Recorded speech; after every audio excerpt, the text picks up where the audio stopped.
CM বলছি, আমি জানি ইডির সামনে থেকে ফাইল চুরি করা লোক আমি, খুব সাবধান। একটা কেউ বলেছে অতএব আমার রাজ্যের কোন ছেলে যদি আর একটা মরে, তাহলে এই রাজ্যে যা সব আন্দোলন করব। আর রাজ্য সরকার বলবে দিল্লি গিয়ে আন্দোলন করো, আমি সব থেকে বড় দুশ্মন হব। এবং অনেক মুসলিম ছেলে আন্দোলন করার জন্য কেস দিয়েছে। তাহলে এই রাজ্য সরকার এটা ঠিক করছে না অন্যায় করছে? রাজ্য সরকার বলছে কোরআন শেষ হয়ে যাবে, আমার উন্নতি শেষ হবে না, এই কথাটা ঠিক বলছে না অন্যায় বলছে? রাজ্য সরকার রেশনের মাধ্যম দিয়ে নিরীহ নবীর উম্মতকে ধরে পোশাক খাইয়ে কাফের বানাবে, এটা ঠিক করছে না অন্যায় করছে? রাজ্য সরকার স্লোগান তুলেছে ধর্ম যার যার, উৎসব সবার, ধর্ম যার যার, উৎসব সবার। আরে উৎসব তো ধর্মকে কেন্দ্র করে হয়। যে খোদা তো একবার বিউজুলিতে ফেলেছিল, আবার বার হয়ে গেছে। ও যদি হিদায়েত চাই তো খুব ভালো, না এবার যেদিন আল্লাহ ধরবে ওর আর রেহাই নেই। গরিবদের উপর জুলুম করে। ও যদি সত্যি ওর অন্তরে ঈমান থাকে, আমি জানতে চাইছি মমতার বিরুদ্ধে বললে তোর কষ্ট হয়, তাহলে আমার কোরআনের বিরুদ্ধে বললো কি একটা কেস করলি না কেন? এটা প্রশ্ন তো নাকি? বা তোমাদের এলাকায় যেসব মুসলিম এমএলএ গুলো আছে, এরা মমতার বিরুদ্ধে বললে রাস্তায় নামে। এই যেমন ফাইল চুরি করে যখন পালাচ্ছিল রাস্তায় নেবে আন্দোলন করেছে না করেনি? চোরের হয়ে এরা রাস্তায় নামে। কিন্তু কোরআনের বিরুদ্ধে যখন কথা বললো, ওই দিকে আর একজন ইসলামে নাকি রেপ করা ভালো কাজ বললো অর্জুন সিং, এদের বিরুদ্ধেই মুসলমান এমএলএ গুলো রাস্তায় নেমেছিল। কেন? কারণ এদের সঙ্গে ইসলামের কোন সম্পর্ক নেই। এরা মুসলমানকে ধোঁকা দিবার জন্য মুসলমান সেজে আছে। কারণ এই টিকিট গুলো মুসলমানদের পাওয়া। এখানে যদি নওশাদের মতো ইমানদার জিতে যায় তাহলে তো অসুবিধে হয়ে যাবে। এই 2 নম্বর মুসলমান গুলোকে জিতবো এদের ভোটে, কাজ করবো ইসলামের বিরোধীদের হয়ে। এটা তো পরিকল্পনা। বোঝো আমার কথা কি কষ্ট লাগছে? আমার তো সিধা কথা। আমি ধর্ম প্রচারক, আমি ইসলামের প্রচারক। আমার প্রশ্ন, তুই মুসলমান? মুসলমান। মুসলিম অধ্যুষিত এলাকায় দাঁড়িয়েছিস, তোকে আমার ভোটটা দিয়ে জিতিয়ে কি লাভ হলো? আমার কোরআনের বিরুদ্ধে যে বললে একটা কেস করলি না? তাহলে কাল যে কোরআনের বিরুদ্ধে বলার জন্য তার বিরুদ্ধে যদি তুই কেস না করিস, কাল মুসলমানকে যখন মিথ্যা এনআরসি দিয়ে বা মিথ্যা হয় মুসলমানকে মারবে, মনে হয় এরা আমাদের হয়ে লড়বে? কেন? আমাদের দাম বেশি না কোরআনের দাম বেশি মুসলমানের কাছে? তো তুই কোরআনের যখন সাথ দেবেনি, মুসলমানের সাথ দেবে মনে হয়? এগুলো ভাবো, এগুলো ভাবো, বোঝো। তোমার কথায় কষ্ট হলো? পয়সা পয়সা দেয় নাকি? বোঝার চেষ্টা করো। কিন্তু একটাই দেখো, নবী বংশের ছেলে একটাই জিতেছে। তোমরা জানো কি জানি না, এসআইআর এর ব্যাপারেও কেস করেছে সুপ্রিম কোর্ট। তোমাদের জানা আছে কি জানি না, এসআইআর এর ব্যাপারেও কেস করেছে, যদি কোনো সাধারণ মানুষ হয়রানি যাতে না হয়। আবার এনআরসির ব্যাপারেও করেছে। আবার যখন কোরআনের বিরুদ্ধে বলল তার নামেও মামলা করেছে। তাই তোর পিছনে সবাই লেগে গেছে। নতুন করে দেখলাম আর একটা নাকি বেরিয়েছে, কে কখন এ ধরে, কখনো ও ধরে, কখনো সে ধরে। আদৌ কি মুসলমান না বেঈমান এখনো তো বুঝতে পারছি না। কেন? কখনো মন্দিরেও দেখা যায়, কখন মসজিদেও দেখা যায়। দেখা যায় না? যাই না? হ্যাঁ, হঠাৎ করে বলেছে আমি মুসলিম দরদি হয়েছি, তো ভালো কথা, ভালো কথা। মুসলিম দরদি হওয়া তো ভালো, কিন্তু এসেই বলছে আমাকে হুজুর হতে হবে, আমাকে ইমাম বানাও। এ কথা শুনছেন না শোনেননি? একটু সন্দেহ আছে। হ্যাঁ, অতএব বেশি লাফালাফি করা ভালো না, একটু দেখে শুনে হাত ধরা দরকার। কি? কেন আমরা এমন একটা জায়গায় দাঁড়িয়ে আছি, ভুল হাত ধরে ফেললেই চুলোতে ডাইরেক্ট দিয়ে পড়বে। আছো কোথায়? পড়াতে। আছো কোথায়? পড়াতে। কষ্ট না আরাম? উঠতে হবে না হবে না, কিন্তু ওঠো, এমন লোকের হাত ধরে ওঠো সে যেন তুলে তোমাকে ডাঙাই না ভাই। এমন লোকের হাত ধরতে যেও নেই, ধরে নিয়ে যে কড়া থেকে, আমি কি বলছি বুঝতো তো? এত বুঝাই কেন জানো? তোমাদেরকে ভালোবাসি, রসুল পাক তোমাদেরকে ভালোবাসে, তাই তোমাদেরকে যদি আমি ভালোবাসি আমার বিশ্বাস নবী আমাকে সাফাত করবে, তাই তোমাদেরকে ভালোবাসি। দাদা হুজুরের রুহানি আওলাদ তোমরা, তাই না? কি দরকার আছে দুটো প্লেন কথা বলে দিলে আমার তো দাওয়াত আরো বাড়বে রে বাবা, ঠিক তো নাকি? আমার জলসায় বাধা হয় না, হয় না, কত বাধা। কখন এ ডাকছে ফোন করে দিকায়, ও বলছে এদিকায়, ও বলছে এদিকায়, এ বলছে 5 লাখ টাকা দিয়ে দিচ্ছি পুরো হুজুরের সেটআপ আমি এনে দেবো, ওইটাকে বাদ দিয়ে দে। বাবা তোদের আবার হুজুরের সেটআপও আছে? তার মানে বুঝতে পেরেছেন, সেই ব্রিটিশ আমলে একদল লোককে ব্রিটিশরা নিয়ে যে আন্দামান সেলুলার জেলে রেখেছে, কালা পানির শাস্তি দিয়েছে। আবার ব্রিটিশরা একদল মৌলানাদের ঘরে মাসে মাসে মাইনও দিত।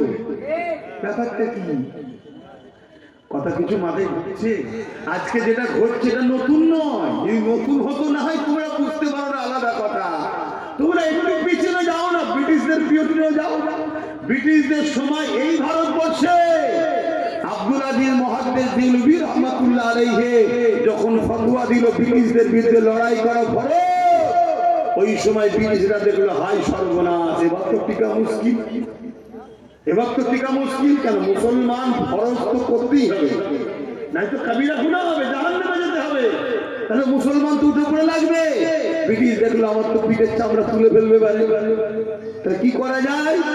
ব্রিটিশ চট ছেড়ে দিল। লুবি বক্তা, লুবি মলি সাহেব, লুবি মুফতি কে আছে দেখ, কার হুজুর হওয়ার শখ আছে দেখ, একটু হুজুর থেকে মলি সাহেব ধর, কথা বুঝছেন না? হ্যাঁ, হুজুরের বেলায় মুরগির রান, আমার বেলায় মুরগির ঠ্যাং, সে শুকনোটা ঠ্যাং খাওয়ার হুজুর কে আছে দেখ, কোন মুফতি সাহেবের লোক আছে হুজুর হওয়া দেখ, ধরে নিয়ে ওকে ব্রিটিশরা চর পেটিয়ে দিল, সব ধরে ধরে ধরে ধরে খবর হয়ে গেল, ব্রিটিশ তাদেরকে পয়সা দিল। এই যাও, এই যাও, এই যাও, কি করতে হবে? আব্দুল আজিজ মুহাদ্দিস দেলভির বিরুদ্ধে ফতোয়া দাও। ভুলভাল বলছে, কোথায় আছে ব্রিটিশদের বিরুদ্ধে লড়াই করা ফরজ? কোরআন হাদিসের কোথায় আছে? ব্যাস ফতোয়া শুরু হয়ে গেল। দুটো গ্রুপ হলো না, হলো না? তাই জোরে বলেন। ঠিক তেমনই, ঠিক তেমনই ইতিহাস জানতে হবে। আজকে যখন আব্বাস সিদ্দিকী বলল বিবি মোদিকে ভোট দেওয়া হারাম, ভোট দিলে ঈমান চলে যাবে, আমার বিরুদ্ধে একদল ফতোয়া দিয়েছে না দেয়নি? কি হয়েছে? সব বাজে কথা, এসব চলবে না, বলছে না, বলেন। সেদিন ব্রিটিশ টাকা দিয়েছিল, আজকে ব্রিটিশদের বোন ডেকেছে, এইদিকে আয়, এলে টাকা লিজা, টাকা লিজা, টাকা লিজা, আব্বাসের বিরুদ্ধে বল, আব্বাসের বিরুদ্ধে বল, বলছে না, বলেন। আমি তো বলছি তোদের হাতে সব ক্ষমতা, আমার এই ফতোয়াকে কাটার জন্য ব্রিকেট একটা ডেট কর, আর আমি যাব প্রমাণ করে দেবো দিদি মোদিকে যারা ভোট দেবে তারা বেঈমান জাহান্নামী হয়ে মরবে। আমি প্রমাণ করে দেবো, আজকে প্রমাণ করবে, একটু শুনবে? আর শুনতে চাও একটু হাত তুলে সাক্ষী দাও, শুনতে চাইছো? অসুবিধা নেই তো? যা করে খাচ্ছিলাম হুজুর খাওয়াটাও বন্ধ করে দেবে মনে হয়। কে বলেছে হুজুর বন্ধ করতে এসছে? তোর মন যেতে খেয়ে জাহান্নামে জানা, কিন্তু আমার বাপ, আমার মা, আমার ভাই, আমার বোনকে বুঝাবো না, বুঝাবো না? তুই যদি আমার না হোস, যা পারিস করবে যা।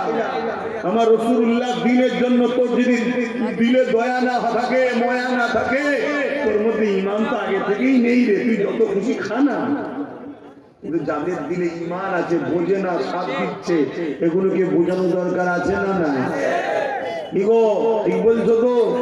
হ্যাঁ, প্রথমে হাদিসটা কি বললাম মুসলিম শরীফে, অন্যায় দেখলে হাত দিয়ে রুখে দাও, অন্যায় দেখলে হাত দিয়ে বলুন রুখে দাও। যদি হাত দিয়ে রুখতে না পারো, মুখ দিয়ে অন্যায়ের প্রতিবাদ করো। যদি প্রতিবাদ করতে না পারো, অন্তর থেকে ঘৃণা করে দূরে সরে যাও। এই অন্তর থেকে ঘৃণা করে দূরে সরে যাওয়ার সময় রাসূল বললেন এটা হলো বড় দুর্বল ঈমান, বড় দুর্বল ইমান, একদম ইমানের কমজোরি আলামত হলো এটা, অন্তর থেকে ঘৃণা করে দূরে সরে যাওয়া। আর এর আগে আরো দুটো নমুনা কি আছে? হাত দিয়ে রুখবে নাই মুখ দিয়ে প্রতিবাদ করবে।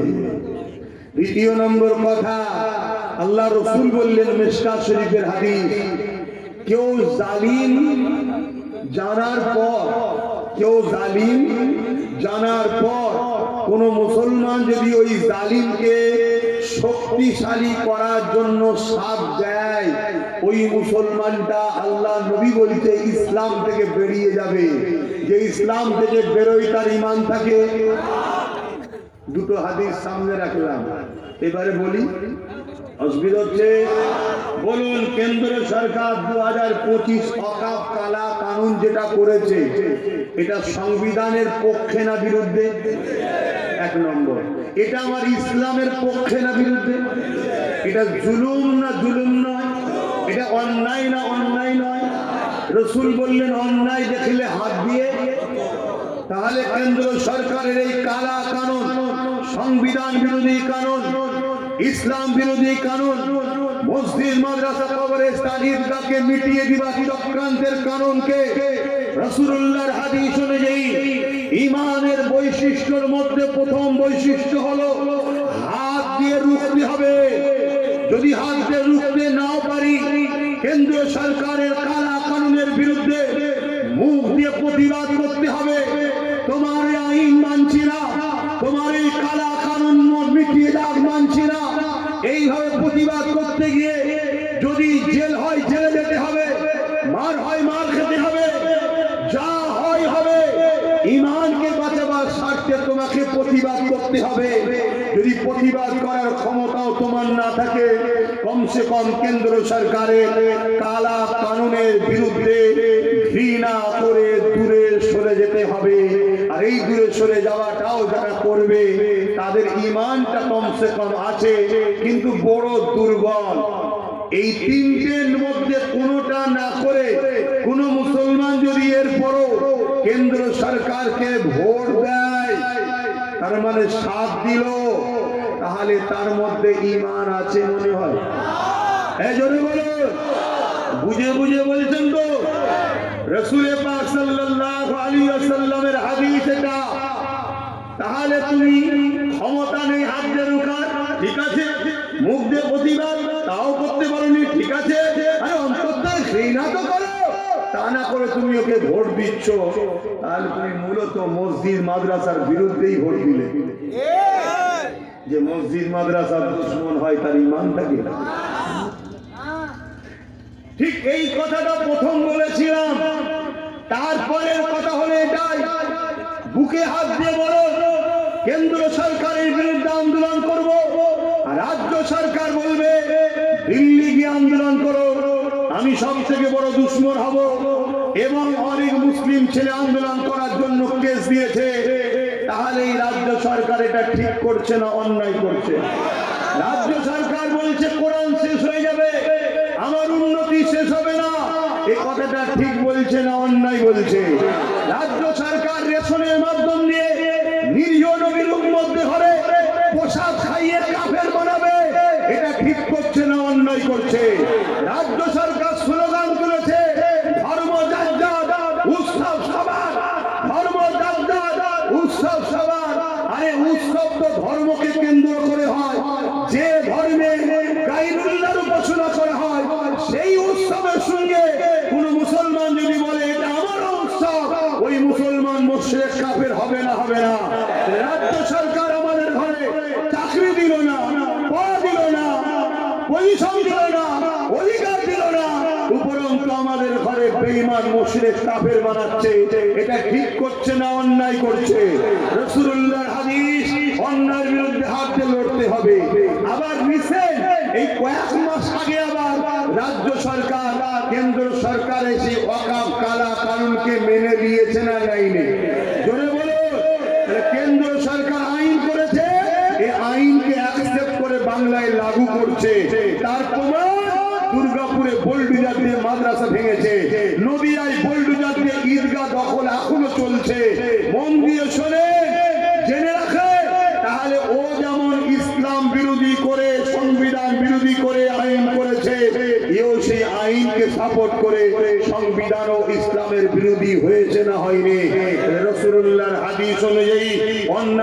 বিরুদ্ধে হাত দিয়ে লড়ো, ওর বিরুদ্ধেও লড়তে হবে, এর বিরুদ্ধেও লড়া দরকার আছে না নাই?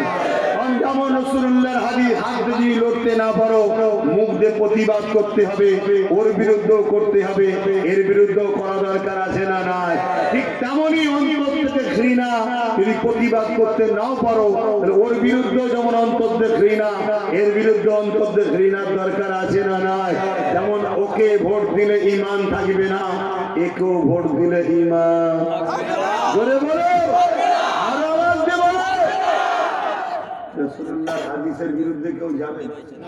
কারা কারা যেতে ইচ্ছা আছে হুজুরের হাদিসের বিরুদ্ধে?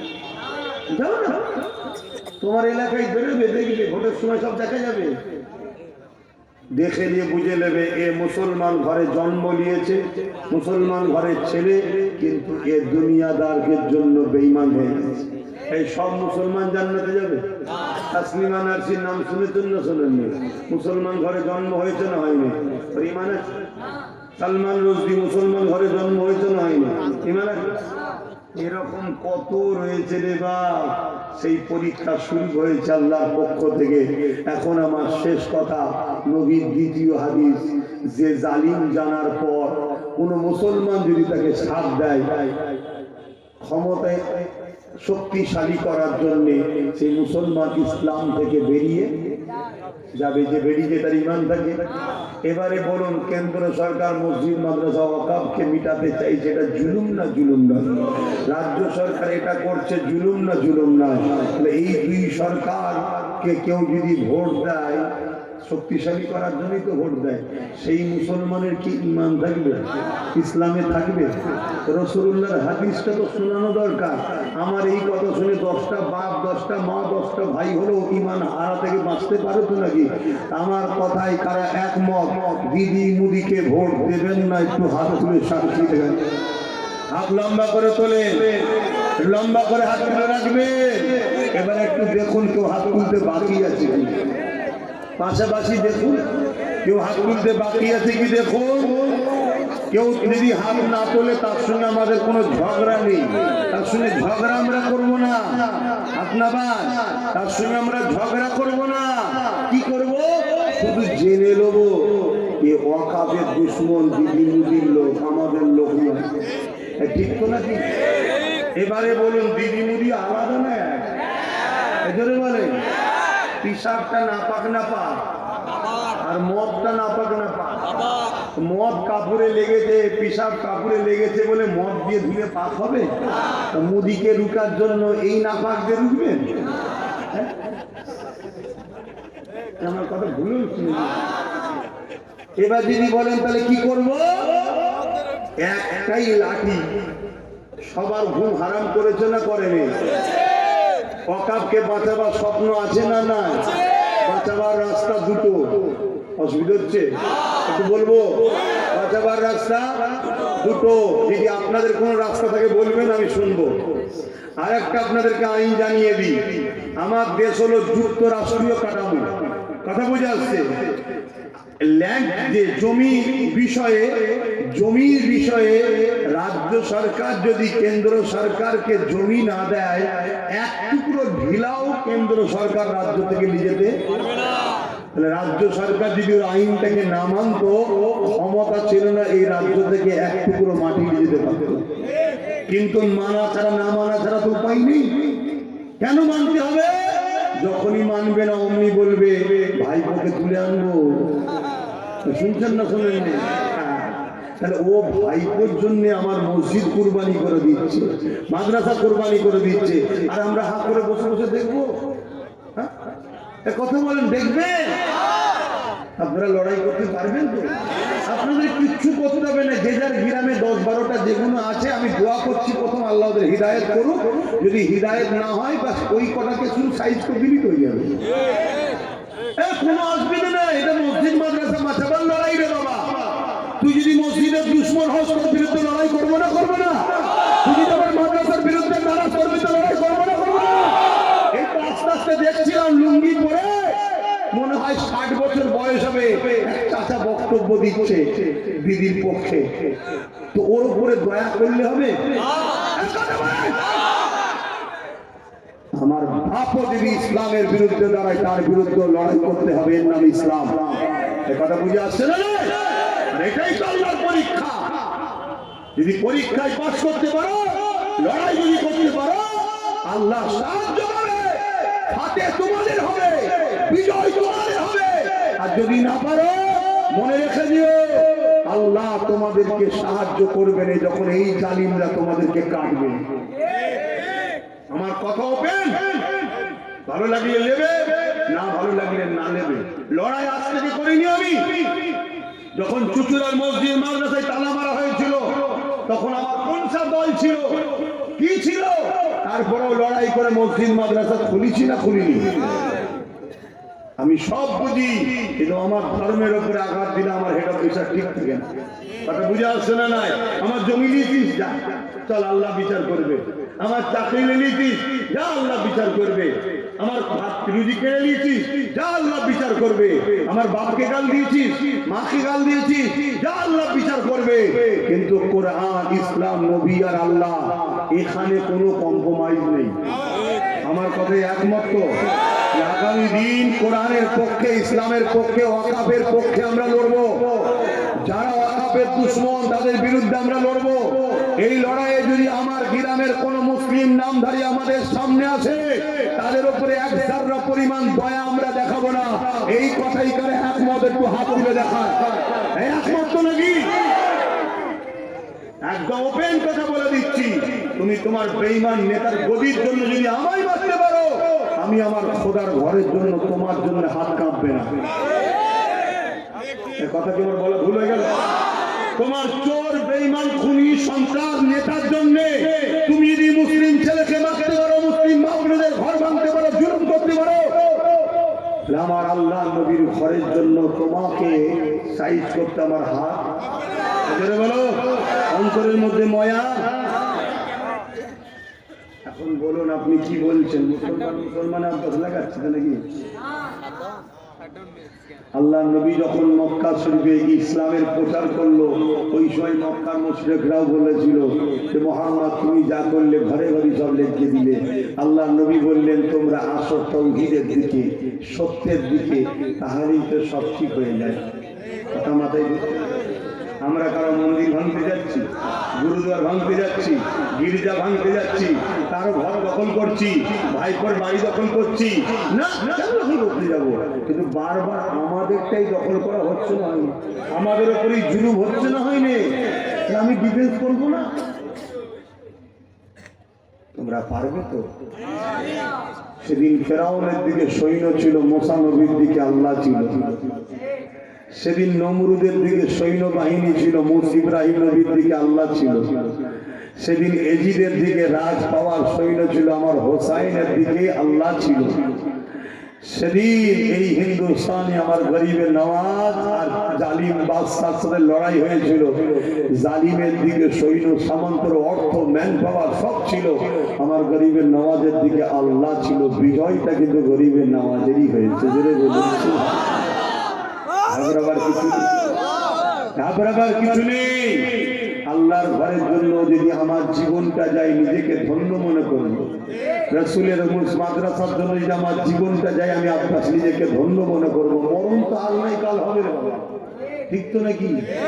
আর আমার মরণ যদি এখনো 10 বছর বেঁচে থাকার থাকে, তাহলে কালকে লড়াই করে মরে যাবো বলে তো নাকি? তোমাদের ধারণা কি? প্রত্যেকটা বেগটা ছাড়া ছাড়া যদি কিছু পড়ে, তাও মরণ হবে না। কেন? বাজ পড়লো মরণ, কেন? 10 বছর বাকি আছে এখন। মাথায় ঢুকছে?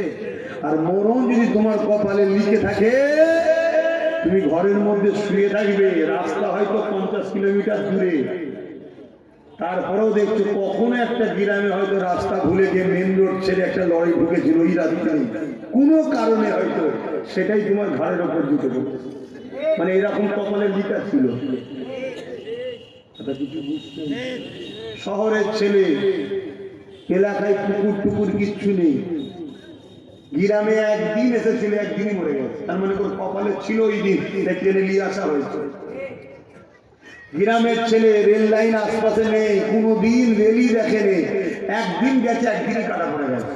ঘটনা ঘটনা, ওর কপালে ছিল ওইটা। অতএব বাপ, আমার কথা তাহলে বলো, অকাপ বাঁচানো দরকার তো নাকি? যদি অকাপ বাঁচাতে ভারতের মুসলমান না পারো, তোমাদের অস্তিত্ব থাকবে না, এটা মনে রেখে। এই বাঁচাবার পন্থা আমার জানা দিত, আমি বলবো একটু। নাম্বার 1 হলো সুপ্রিম কোর্ট।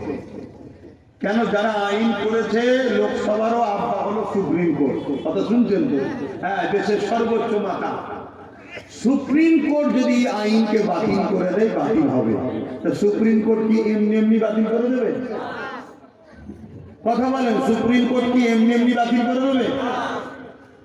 আমরা যদি ঘুমোই, সুপ্রিম কোর্ট কি বলবে? তারাও তো মানুষ নাকি, তাদেরও বউ বাচ্চা ছেলে পুলে আছে না? নাই? যেমন বাবরি মসজিদের কেস করে ঘুমোচ্ছিলাম বলে আমরা রায় পেলাম না, তাহলে কেস যেমন করতে হবে তেমন ট্রিটমেন্টটার যোগাযোগটা, আন্দোলনটা তেমন জারি জোরে বলে রাখতে হবে। তাই কেস যেমন করতে হবে, আন্দোলন জারি। যারা বলেছিল বিজেপির হাত থেকে মুসলমানকে বাঁচাবে, তারা কেস করেছে তো? সরকার কেস করেছে? তাহলে বলো, সে একজনই কেস করেছে, নওশাদ সিদ্দিকী। আগামী দিন কলকাতায় যাচ্ছ নাকি ওর ডাকে? কি গো, কলকাতায় যাচ্ছ তো নাকি? যাওয়া দরকার। যদি বলো কেন, ওখানেও দেখলাম ওয়াকাফের বিষয়ে একটা পয়েন্ট আছে। তাহলে ভিড় যত বাড়বে তত আন্দোলনটা প্রভাব দিল্লিতে পড়বে, এটা মাথায় রেখো। কাজ কাম তো রোজই আছে, যদি সময় পাও যাবে। তাহলে প্রথম নম্বর এটা কেস এবং আন্দোলন। দ্বিতীয় নম্বর হলো কি, কোন পাওয়ারে ওরা আইন করেছে ভাই? কোন পাওয়ারে? রাজ পাওয়ারে, এবং সংবিধানের বিরোধী আইন। তাহলে আমাদেরকেও রাজ পাওয়ার দখল করতে হবে, দখল করে আমরাও আইন করে অকাপকে ফিরিয়ে নেব। কথা বুঝে আসছে না? নাই? এবার শুরু করো তোমার রাজ্য থেকে। এই রাজ্যেই যদি তুমি বিধানসভাতে ক্ষমতায় থাকতে পারো, এখান থেকে বিল পাস করলে ব্যাস করে আইন আর চলবে না তো? এখান থেকে জমি নিয়ে যেতে পারবে না? এটা মাথায় ঢুকছে না? ঢুকে না? সেই জায়গাগুলো তোমরা মাথায় রাখো। এর জন্যই আব্বাস সিদ্দিকী বলে যে তোমরা শক্তিশালী হও রাজ পাওয়ার পর। ওই বলা থেকে আপনারা অখুশি হন নাকি? তাহলে আমার একটা শেষ কথা, নওশাদ সুপ্রিম কোর্টে কেস চালাচ্ছে ওয়াকাফকে বাঁচাবার জন্য, এটা কি ভুল করছে? ঠিক যখন করছে ওর সাথ দিয়ে দরকার আছে না? না, ও একা, ওর সাথে যদি আরো 30-40টা হয়, ওর হাত মজবুত হবে না? হবে না? তাহলে ওয়াকাফ বাঁচাবার স্বার্থেও তো আমাদের উচিত ওর সাথ দেওয়া। বাকি আরো শিক্ষা শাস্ত্র অনেক কিছু রাজনীতিতে প্রয়োজন আছে, সেটা ভিন্ন বিষয়। একটা ধর্মগুরু হিসেবে জিজ্ঞেস করছি, ওয়াকাফ বাঁচাবার স্বার্থেও তো সাথ দেওয়া দরকার আছে না? নাই? তারা ওর সাথ দিতে রাজি আছে, একটু হাত তুলে দেখাবে। আমি জোর করলাম? জোর করেছি? হাত নামাও। এই যে তোমাদের এলাকা, তোমরা যদি এক হয়ে যাও, তাহলে এখানে আশপাশে 5-6টা যা আছে সবই তোমরা পেয়ে যাবে। ঠিক নেবে? ঠিক। তোমরা যদি এক হয়ে যাও, 5-6টা তো পেয়ে যাবে। তাহলে এইভাবে এরকম করে করে করে করে যদি 30-40টা ওর হাতে যায়, তারপরে এবার একদিন দেখবে পুরী চলে যাবে। কথা মাথায় ঢুকছে না? দেখে সেগুলো ভাববে, মাথায় রাখবে। এই যে কথাগুলো বললাম, কারো কোনো কষ্ট হলো? কারো মনের মধ্যে হয়নি তো যে হুজুর সবই ঠিক আছে, এই জলসায় এসে রাজনীতির কথা বলছে কেন? মাথায় ঢোকে না তো? আমি কয়েকটা কারণে বলি। প্রথম কথা হলো, ইসলামের রাজনীতি আছে না? না। দ্বিতীয় নম্বর কেন বলি, আমার বলার জায়গাতে এইটা। আমি তো হুজুর, আমি তো ওয়াইজি, আমি তো ইসলামের প্রচারক, আমার বলার জায়গা তো এটা। আর আমি বলছি কার বিরুদ্ধে? যারা ইসলামের দুশ্মন, তাদের বিরুদ্ধে বলছি। বলো বুকে হাত দে, দিদি মুদি ইসলামের দুশ্মন হ্যাঁ কি না? জোরে আওয়াজ দিয়ে বলো হ্যাঁ কি না? আল্লাহকে সাক্ষী রেখে বলো হ্যাঁ কি না? এরা ইসলামের দুশ্মন হ্যাঁ কি না? যারা হ্যাঁ বলছো হাত তুলে দেখো। তাহলে বলো ইসলামের দুশ্মনের বিরুদ্ধে বলার জায়গা এটা নয়? এখান থেকে ফেরাউনের বিরুদ্ধে বলা হয় না? হয় না? এখানে নমরুদের বিরুদ্ধে বলা হয় না? হয় না? এজিদের বিরুদ্ধে বলা হয় না? হয় না? চিঙ্গিস খানের বিরুদ্ধে বলা হয় না? হয় না? আবু জেল উতবা সাইবা উমাইয়াদের বিরুদ্ধে বলা হয় না? হয় না? তারা কে ছিল? তৎকালীন সময় জালিম শাসক ছিল। এখান থেকে যদি তৎকালীন সময় জালিম শাসকের বিরুদ্ধে বলা হয়, কেন? তারা ইসলামের দুশ্মন ছিল, মানবতার দুশ্মন ছিল, মনুষ্যত্বের দুশ্মন ছিল। আজকের দিনেও যদি কেউ ইসলামের দুশ্মন, মানবতার দুশ্মন, মনুষ্যত্বের দুশ্মন যাবে না যাবে না কোনটা? তাই বলছি অনেকে ফেরাউনের বিরুদ্ধে বলে, নমরুদের বিরুদ্ধে বলে, সাদ্দাতের বিরুদ্ধে বলে, আরে মৌলানা মুফতি সাহেব ফেরাউনের বিরুদ্ধে বলছিস কেন? ফেরাউন ইসলামের দুশমন ছিল, জালিম শাসক ছিল। নমরুদের বিরুদ্ধে বলছিস কেন রে? না, নমরুদ জালিম শাসক ছিল, কওমকে জানানো দরকার। ও তাই নাকি? আবু জেহেলের বিরুদ্ধে বলছিস কেন? আবু জেহেল ইসলামের দুশমন ছিল, জালিম শাসক ছিল। এজিদের বিরুদ্ধে বলছিস কেন? এজিদ ইসলামের দুশমন ছিল, জালিম শাসক ছিল। টাইটানের বিরুদ্ধে বলছি। শুনছেন? আজকে সেই মৌলানাকে জিজ্ঞেস করো, মরা এজিদ, মরা ফেরাউন, মরা আবু জেহেলের বিরুদ্ধে বলছি, জেন্ত গুণের বিরুদ্ধে কে বলল? কথা বুঝছেন না?